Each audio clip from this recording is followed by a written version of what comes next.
টি-20 বিশ্বকাপের সুপার 8-এর প্রথম ম্যাচে পাকিস্তানের মুখোমুখি নিউজিল্যান্ড। কলম্বোর প্রেমাদাসা স্টেডিয়ামে শনিবার বাংলাদেশ সময় 7:30টায় শুরু হওয়ার কথা ছিল এই ম্যাচ।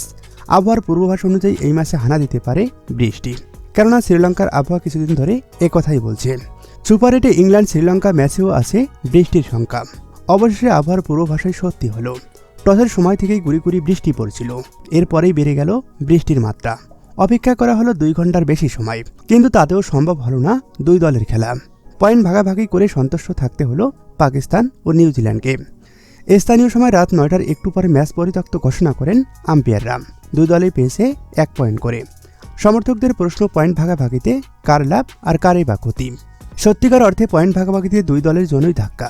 দুই দলেই চেয়েছিল 2 পয়েন্ট করে পেতে, কিন্তু বাধা হয়ে দাঁড়ায় বৃষ্টি।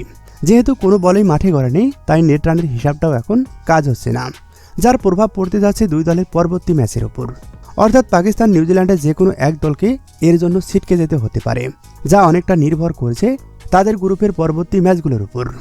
আর যদি ইংল্যান্ড শ্রীলঙ্কা ম্যাচ পরিত্যক্ত হয়, তাহলে সেখানে কোনো প্রভাবই পড়বে না 4 দলের জন্য।